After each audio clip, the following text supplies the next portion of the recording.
Fuck!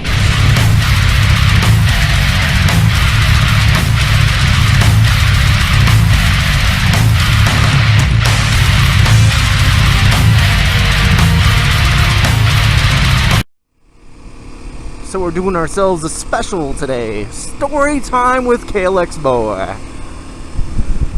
And it's a doozy. 2 weeks ago, I received a phone call. And it was like 8 o'clock in the morning. I was asleep. I literally just got off work like an hour and a half before this phone call. And so I was very much asleep. And they left a voicemail. And on this voicemail, they said that they recovered a pistol that was registered to me, and they wanted me to call them back. Obviously, it wasn't too big of a deal, considering if it was obviously going to be a problem. They would have done more than say, hey, call us back on Monday. And just leave a voicemail. That'd be pretty bad police work. So obviously I was not going to be in any trouble.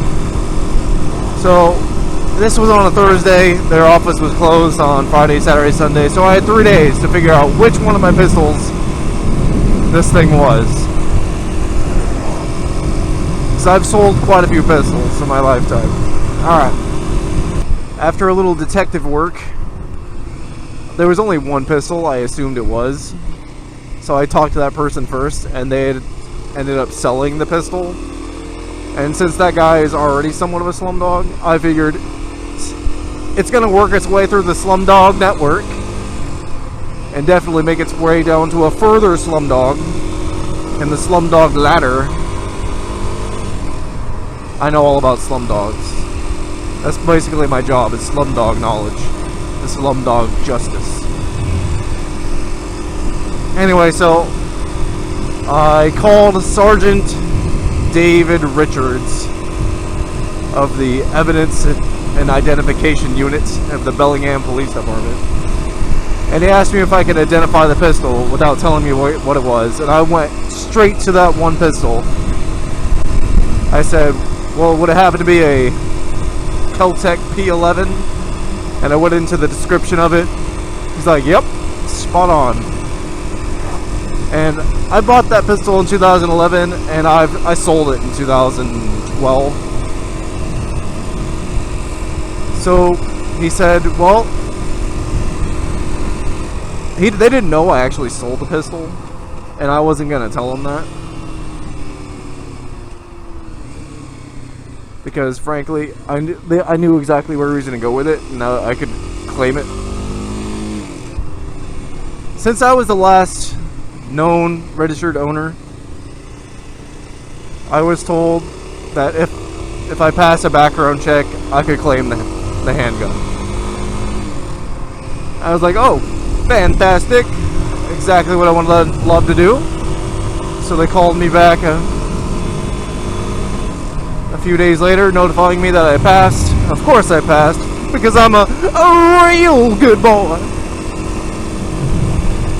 Anyway, so I set up an appointment yesterday at 10 a.m. I ended up just staying up all night. Didn't go to bed at all. And I went and picked up my pistol. Now let's go ahead and do a little cutaway to show you this nice little package I picked up. Go ahead. So this is what we got from the police station. Came in this nice little box. It says evidence, got evidence tape all over it. I like that. I think I might keep it just for that. It's pretty cool. Then inside the box, the magazine was separate, and then the handgun was zip tied inside the box with the frame locked back. So I am quite pleased to get this gun back. Be back in the collection. Yeah. Not a bad deal, right?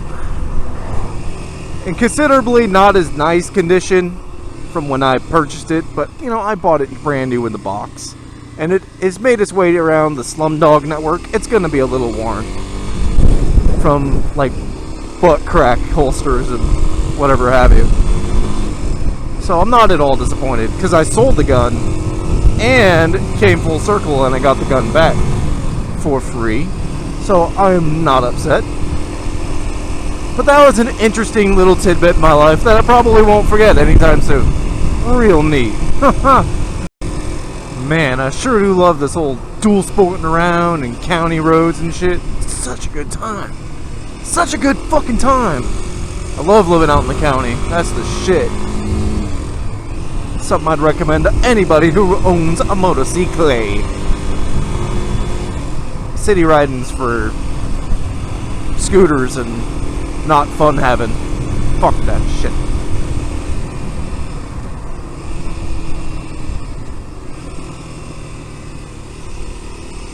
Yeah. I've never been on this road. I don't know where the fuck I am, but I'm having a good time.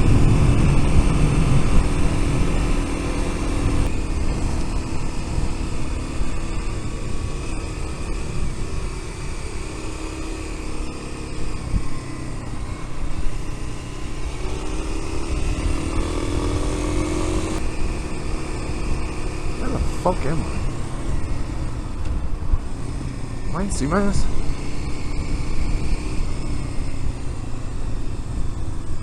Oh, okay. I know where I'm at. Neat.